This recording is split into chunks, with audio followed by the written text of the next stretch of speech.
ما تشتريش عربية مهما كانت متشال منها ترموستات الحرارة. واحدة من أكبر الخرافات في عالم ميكانيكا السيارات إن لما يحصل مشاكل وخلل في حرارة العربية أسهل حاجة يقولها لك هنلغي ترموستات الحرارة. وظيفة الترموستات إن هي تظبط درجة حرارة الموتور عند درجة معينة، وهي الدرجة دي أمثل درجة حرارة تمشي عليها العربية. ببساطة خالص بتفتح وتقفل، تدخل سائل التبريد المحفوظ خارجيا اللي هو مش سخن على اللي سخن، فتحافظ على درجة الحرارة عند درجة معينة، لا تنزل ولا تطلع. طب لو عبقرين وكعبول قال لك تلغيها، 4 مشاكل ممكن تواجههم في عربيتك. اول سبب ان الموتور مش هيقدر يوصل لدرجه حرارته الطبيعيه، فالزيت مش هيقدر يوصل لكل الاجزاء الداخليه فمش هيزيت، فيحصل احتكاك فهيبوظ لك الموتور كله. تاني حاجه ان المعادن نفسها اللي جوه الموتور بتتمدد بالحراره، فلازم احافظ على درجه الحراره دي عشان اخد اقصى اداء من الموتور وافضل تشغيل. تالت حاجه خلل في منظومه حقن الوقود، لان لما درجه الحراره بتبقى اقل ده ياثر بالسلب على منظومه حقن الوقود اللي هو فيها الوقود والهواء والاشتعال، فيحصل ايه؟ العربيه تلاقيها بتاكل بنزين بنسبه معاك مش هتقل زياده عن 30 ل 40%،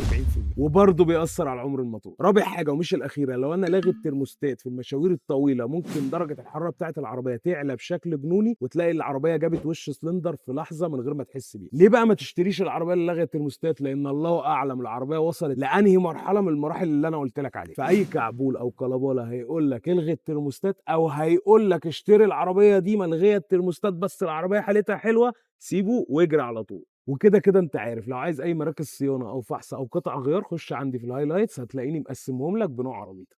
سلام.